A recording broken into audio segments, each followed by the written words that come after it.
Warahmatullahi wabarakatuh. Perkenalkan, nama saya Hanifah Ali dengan nomor NIM 007 dari kelas 6A Pendidikan Kimia. Pada kesempatan kali ini saya akan menjelaskan materi dari mata kuliah pengetahuan bahan kimia berbahaya dengan judul zat padat, cair dan gas, serta materi sifat eksplosif. Tujuan pembelajaran pada kali ini yang pertama mengidentifikasi definisi zat padat, cair dan gas. Yang kedua mengidentifikasi sifat eksplosif, kriteria, klasifikasi, kategori dan piktogram. Yang ketiga menganalisis klasifikasi eksplosif dari GHS dan UNRTDG. Yang keempat menganalisis perhitungan oksigen balance dan penentuan hazard rating. Kita masuk ke materi yang pertama yaitu tentang definisi zat. Nah, menurut para ahli, eh, dari Aris Kristanto, beliau menyatakan bahwa zat atau materi adalah segala sesuatu yang menempati ruang dan memiliki massa. Menurut Penrose, beliau mengartikan materi sebagai segala sesuatu yang memiliki massa dan menempati ruang serta memiliki volume. Menurut Peter Bauff, beliau menjelaskan bahwa zat merujuk pada suatu jenis materi yang memiliki komposisi dan sifat tertentu secara pasti. Nah, bisa ditarik kesimpulan dari ketiga pengertian dari para ahli. Zat adalah sesuatu yang menempati ruang serta memiliki massa.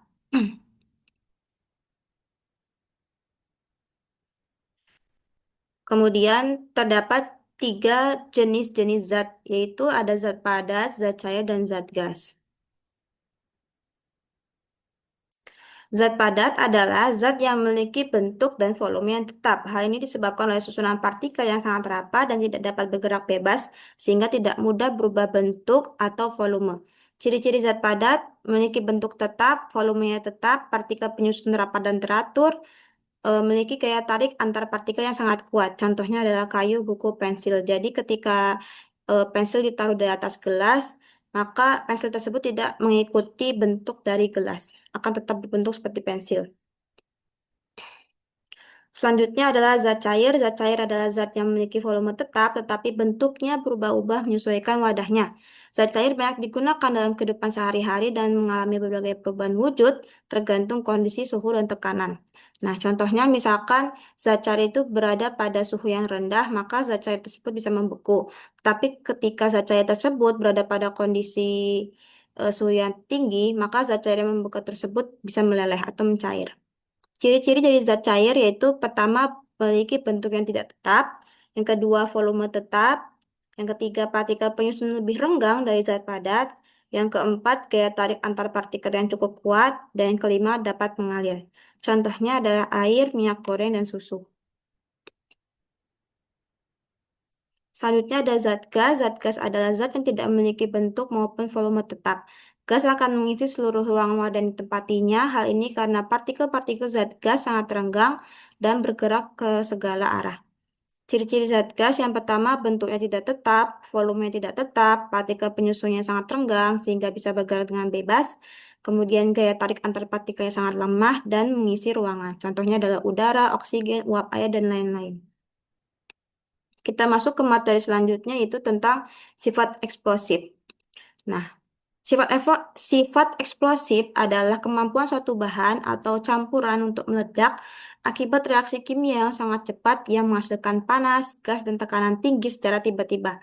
Nah, kriteria dari bahan yang memiliki sifat eksplosif, yang pertama, bahan tersebut atau campuran tersebut dapat mengalami reaksi eksoterm yang cepat dan menghasilkan gas dalam jumlah yang besar. Kemudian bahan tersebut dapat meledak tanpa adanya oksigen dari udara. Selanjutnya, bahan tersebut reaktif terhadap panas, gesekan, atau kejutan mekanik. Selanjutnya, bahan tersebut mengalami pembelahan cepat secara eksotermik. Contoh dari bahan yang memiliki sifat eksplosif adalah TNT dan nitrogliserin atau bisa disebut dengan dinamin. Nah, untuk sifat eksplosif ini memiliki sistem penting dalam pengklasifikasian dan pelabelan bahan kimia berbahaya. Jadi terdapat dua sistem. Yang pertama ada sistem GHS atau Globally Harmonized System. Merupakan sistem internasional yang dikembangkan oleh PBB untuk mendefinisikan dan mengklasifikasikan bahaya kimia dan mengkonfirmasikan bahaya tersebut pada label dan lembar data keselamatan. Tujuan utamanya adalah untuk memastikan bahwa informasi tentang bahaya bahan kimia jelas, konsisten, dan dapat dimengerti oleh semua orang, baik pekerja, pengguna, maupun pengangkut. Nah, ini merupakan contoh-contoh dari piktograma. Yang pertama itu mengartikan mudah meledak, yang kedua mudah terbakar, yang ketiga itu mutagenik, yang keempat itu pengoksidasi. Yang kelima ini gambar tengkorak toksisitas. Selanjutnya gambar ada tangannya ini korosif. Kalau ini bisa menyebabkan gangguan mata, kulit, dan pernapasan. Selanjutnya gambar botol ada gas terkompresi dan ada gambar ikannya itu bahaya lingkungan. Sistem yang selanjutnya ada UNRTDG atau United Nations Recommendation on the Transport Dangerous Goods, merupakan sistem internasional yang dikembangkan oleh PBB untuk mengatur pengangkutan bahan berbahaya secara aman di seluruh dunia, baik melalui darat, laut, maupun udara. Tujuan utamanya untuk menetapkan pedoman internasional yang seragam dan pengangkutan bahan berbahaya agar proses transportasi berlangsung aman, melindungi manusia dan lingkungan, serta mendukung kelancaran perdagangan global. Ini adalah piktogramnya. Masuk ke klasifikasi kategori dan piktogram sifat eksplosif menurut GHS. Nah, menurut GHS ini terdapat 6 kategori, namun terdapat satu kategori yang masuk ke klasifikasi namun bukan merupakan kategori, yaitu ada bahan peledak tidak stabil atau unstable explosive. Baik, kita masuk ke klasifikasi. Yang pertama ada unstable explosive, kategorinya adalah bahan peledak tidak stabil, kode H200, pernyataan bahaya, bahan peledak tidak stabil. Yang ke yang pertama dari bahan peledak, kategori bahan peledak ada divisi 1.1, kodenya H201, pernyataan bahayanya ada eksplosif bahaya ledakan massal. Nah, ini adalah piktogramnya sama. Selanjutnya ada klasifikasi. Ada yang kedua itu ada kategori divisi 1.2, kodenya itu H202, pernyataan bahayanya adalah eksplosif, bahaya proyeksi yang parah. Kategori ketiga disebut divisi 1.3, kodenya H203, pernyataan bahayanya adalah eksplosif, bahaya kebakaran, ledakan, atau proyeksi. Ini adalah piktogramnya. Selanjutnya ada kategori divisi 1.4, kodenya H204, pernyataan bahayanya bahaya kebakaran atau proyeksi. Ini adalah piktogramnya. Selanjutnya ada kategori divisi 1.5, kodenya H205, pernyataan bahayanya dapat meledak secara massal dalam api. Selanjutnya yang terakhir ada eh, kategori divisi 1.6, kodenya tanpa pernyataan bahaya. Pernyataan bahayanya sangat tidak sensitif dan tidak menyebabkan ledakan massal. Nah, alasan dari divisi 1.5 dan 1.6 tidak memiliki piktogram karena resiko bahayanya ini relatif lebih rendah dibandingkan kategori yang lebih tinggi seperti bahan peledak tidak stabil dan bahan peledak kategori 1 sampai 4 sehingga tidak memerlukan peringatan visual ekstrim.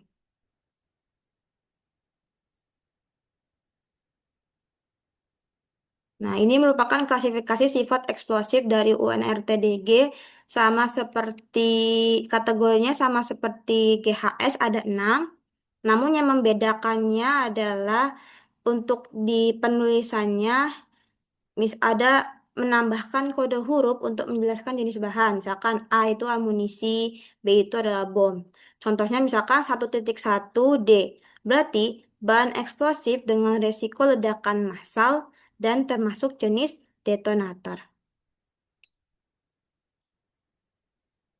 Nah, ini merupakan perbedaan ya dari klasifikasi dari GHS dan UNRTG. Kalau GHS ini kan memiliki tujuan untuk keselamatan kerja dan pelabelan zat kimia. Kalau UNRTDG itu memiliki tujuan keselamatan transportasi bahan berbahaya. GHS ini berfokus pada pelabelan, sedangkan UNRTDG itu berfokus pada pengangkutan. Lanjutnya GHS ini memiliki yang kategori tidak stabil dan kategori bahan peledak tadi 1 sampai 6. Kalau UNRTD ini memiliki kategori 1 sampai 6 ditambah dengan kode huruf yang tadi. Selanjutnya, ada materi tentang oksigen balance. Oksigen balance adalah ukuran kuantitatif yang menunjukkan ketersediaan atau kekurangan oksigen dalam suatu senyawa kimia untuk mengoksidasi seluruh atom karbon menjadi CO2 dan atom hidrogen menjadi H2O selama reaksi pembakaran atau ledakan. Nah, ini merupakan rumus dari oksigen balance, yaitu OB atau oksigen balance persen sama dengan minus 1600 per M dalam kurung 2C ditambah H per 2 dikurang O tutup kurung. Keterangannya adalah C merupakan jumlah atom karbon, H itu jumlah atom hidrogen, O itu jumlah atom oksigen, dan M itu merupakan massa molekul relatif MR senyawa. Nah, untuk klasifikasi dari nilai OB bisa dilihat jika nilai OB persennya itu 0, maka artinya adalah bahan tersebut setimbang oksigennya. Kemudian jika nilai OB itu kurang dari 0 atau negatif, maka bahan tersebut kekurangan oksigen. Sedangkan kalau nilai OB tersebut lebih dari 0, maka bahan tersebut kelebihan oksigen. Contohnya ada pada saya mengambil dari TNT, kemudian kita cari terlebih dahulu jumlah atomnya. Dari atom C, C itu 7, H5, O itu 6, dan nanti N itu 3. Kemudian kita cari MR-nya. Nah, MR-nya didapat 227 gram per mol. Kemudian kita masukkan ke dalam rumus yang oksigen balance tadi. Kemudian didapatkan hasilnya adalah minus 74,03%. Nah, bisa tarik kesimpulan bahwa eh, TNT ini merupakan bahan yang kekurangan oksigen. Nah, karena OB-nya ini atau oksigen balance-nya itu berada pada nilai minus 74% atau kurang dari 0. Sehingga dalam reaksi ledakan terbentuk CO dan C padat. Kita masuk ke hazard rating. Hazard rating adalah sistem pengklasifikasian bahan kimia atau zat berdasarkan tingkatan bahayanya terhadap kesehatan, reaktivitas, dan sifat mudah terbakar. Tujuannya untuk memberikan informasi cepat mengenai potensi bahaya dari suatu bahan bagi manusia dan lingkungan. Nah, sistem yang paling dikenal yaitu mengenai hazard rating ada NFPA atau National Fire Protection Association dan HMIS atau Hazard Materials Identification System. Nah, NFPA ini adalah organisasi nirlaba global yang mempromosikan standar keselamatan, pendidikan, pelatihan, dan advokasi terkait bahaya kebakaran dan kelistrikan. Sedangkan kalau HMIS ini adalah organisasi yang mengkomunikasikan informasi bahaya bahan kimia di dalam pabrik melalui penggunaan warna, angka, dan huruf alfabet. Nah, ini merupakan contoh dari label dari NFPA dan HMIS. Bisa dilihat kalau NFPA ini berbentuk eh, kristal terbalik, sedangkan kalau HMIS ini berbentuk kotak atau tabel yang menyusun ke bawah. Nah, terdapat 4 warna dari masing-masing sistem, yaitu dari NFPA dan HMIS. Kalau dari NFPA, biru itu mengartikan kesehatan, merah itu mengartikan flamabilitas, kuning itu mengartikan reaktivitas, dan putih itu mengartikan bahaya khusus. Sedangkan kalau dari HMIS, sama seperti untuk warna biru, merah, dan kuning sama seperti NFPA, sedangkan kalau warna putih itu mengartikan peralatan pelindung diri. Nah, terus kalau NFPA ini berfokus dalam darurat dan situasi bahaya langsung, sedangkan kalau HMIS ini berfokus pada keselamatan kerja, rutin, dan pencegahan. Kalau NFPA ini biasa digunakan oleh petugas tanggap darurat, sedangkan kalau HMIS biasa digunakan oleh pekerja atau staf laboratorium. Sehingga kalau NFPA ini cocok untuk situasi darurat, kalau HMIS ini cocok untuk penggunaan sehari-hari. Nah, ini adalah contoh gambar dari penggunaan label NFPA. Bentuknya ada kristal terbalik, kalau HMIS bentuknya kotak ke bawah. Sekian dari saya penjelasan mengenai materi tersebut. Kurang lebih mohon maaf. Wassalamualaikum warahmatullahi wabarakatuh.